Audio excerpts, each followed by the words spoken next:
TRF लोगों में डर फैलाना चाहता है। वो ये मैसेज देना चाहता है कि जो भी गैर कश्मीरी वहां पर आकर काम करेगा, और सिर्फ गैर कश्मीरी ही नहीं बल्कि कश्मीरी भी, क्योंकि इस बार तो कुछ कश्मीरी भी इसकी जद में आए हैं, लेकिन ज्यादातर टारगेट पर गैर कश्मीरी रहते हैं। जो भी यहां पर आकर काम करेगा उसे मौत के घाट उतार दिया जाएगा। इसी कड़ी में 16 अक्टूबर को शोपियां में आतंकियों ने गैर स्थानीय युवक की गोली मारकर हत्या की थी।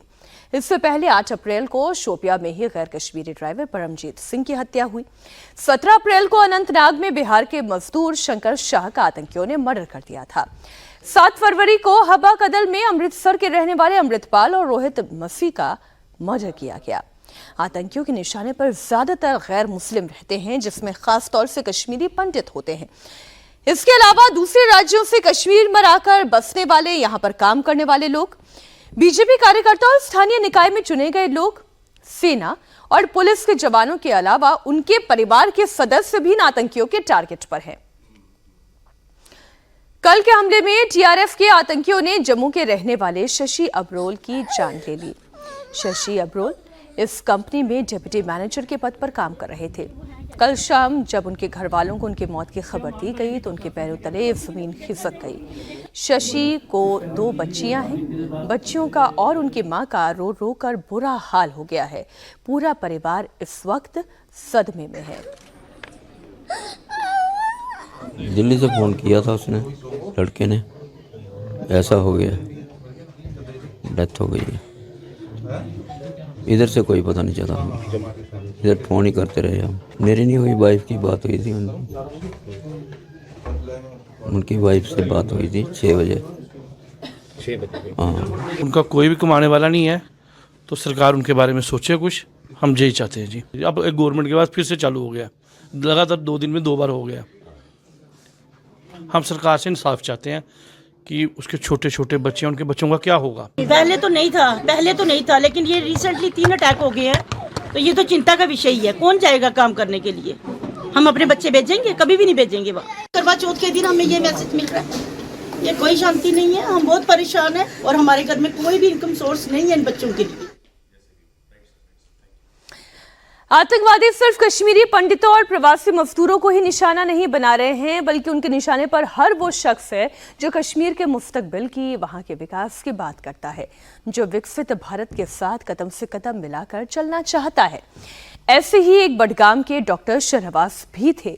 वो अपने बेटे को आईएएस अधिकारी बनाकर देश की सेवा में लगाना चाहते थे, लेकिन आतंकियों ने उन्हें मार दिया। कल जब मैंने ये खबर सुनी तो मुझे लगा कि मेरा ये ख्वाब जो है शायद अब पूरा नहीं होगा, क्योंकि अब मैं क्या करूं? अब मैं अपने आप को संभालूं, अपने फैमिली मेम्बर्स को संभालूं। मैं भी इन बच्चों जैसा हूं। अब ये बच्चे खेलते कूदते हैं, मैं क्या करूं? मुझ पर मुसीबत आ पड़ी है। अब मेरी इंतज़ामिया से यही गुजारिश है कि वो आए। एसएसपी से मैं गुजारिश करता हूँ, एसपी साहब से गुजारिश करता हूँ, डीसी साहब से गुजारिश करता हूँ कि वो यहाँ आए, मेरे इस ख्वाब पर वो ध्यान दे कि ये बच्चा क्या करना चाहता है। मेरा ख्वाब जाया नहीं होना चाहिए। आतंकियों की कायराना हरकत के बाद देश भर में आक्रोश है। सभी एक आवाज में आतंक के खिलाफ बड़ी कार्रवाई की मांग कर रहे हैं। जम्मू में आज शिवसेना डोगरा फ्रंट के कार्यकर्ता सड़कों पर उतरे। पाकिस्तान और आतंकवाद के खिलाफ नारेबाजी की और सरकार ने पाकिस्तान को सबक सिखाने की मांग की। कश्मीर घाटी में हुए आतंकवादी हमले में 7 लोगों ने अपनी जान जो है वो गंवा दी है। जम्मू के अगर मैं बात करूं तो जम्मू में शिवसेना डोगरा फ्रंट द्वारा जो है प्रदर्शन किया जा रहा है, और प्रदर्शन की लीड जो है वो उसके प्रधान अशोक गुप्ता कर रहे हैं। पाकिस्तान के खिलाफ जो है वो जोश वो अपना प्रकट कर रहे हैं, क्योंकि लगातार जिस तरह से 3 हमले जो है वो हो चुके हैं, 7 लोगों ने अपनी जान गंवाई है। क्या कहना चाहेंगे अशोक जी?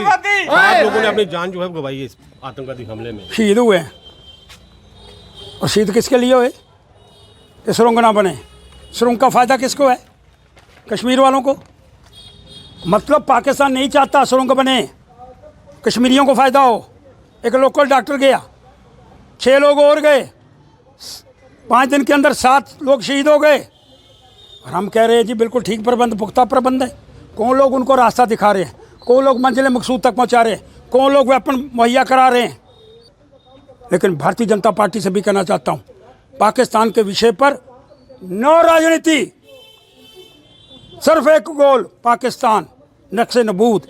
अगर अटैक करना पड़े माननीय देश के प्रधानमंत्री जी, करो अटैक। नो अटैक, नो जो है वो अटैक होना चाहिए। और इसी को लेकर जो है वो यहाँ के जम्मू कश्मीर के जो शिवसेना डोगरा फ्रंट है उन्होंने अपना रोष जो है वो प्रकट किया है।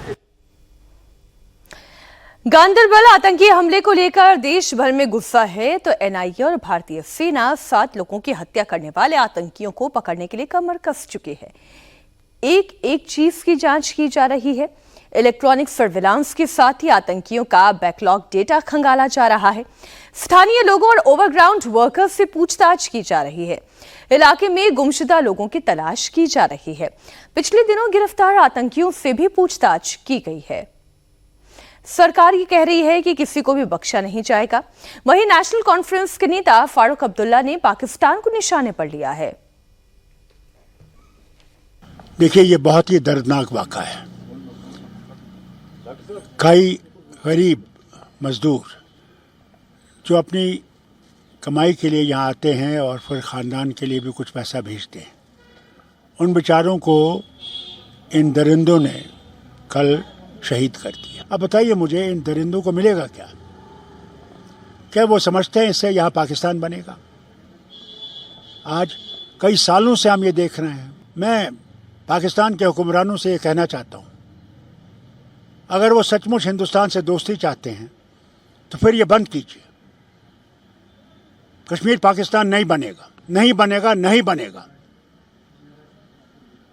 हमें मेहरबानी करके इज्जत से रहने दीजिए, तरक्की करने दीजिए। तब तक आप ये हम लोगों को मुसीबत में डालते रहेंगे। जब ये 75 साल में पाकिस्तान नहीं बना, आज कैसे बनेगा? अल्लाह के वास्ते अपने मुल्क की तरफ देखिए, उसी तरक्की को कीजिए और हम लोगों को अपने खुदा के पास छोड़ दीजिए। जम्मू कश्मीर में नेशनल कॉन्फ्रेंस की सरकार है।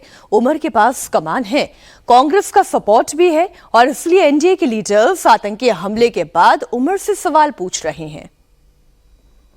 जब आतंकवादियों के समर्थन देने वाली पार्टी की सरकार हो तो ये घटना होना स्वाभाविक है। इनकी जुबान तो खुलेगी नहीं। ये तो गाजा के लिए ट्वीट करेंगे, ये तो बांग्लादेश के हिंदुओं के लिए ट्वीट करते नहीं। जिस तरीके से ये हमला हुआ है, ये चिंता की बात ज़रूर है। केंद्र सरकार की भी नज़र इसके ऊपर है, पर जिस तरीके से नई सरकार के गठन के तुरंत बाद इस तरीके की घटनाएं वापस से शुरू हुई हैं, ये कहीं ना कहीं सवाल खड़े करती है। मुझे लगता है राज्य सरकार की भी ये जिम्मेदारी है कि इन बातों को गंभीरता से लेते हुए इस बात को सुनिश्चित करे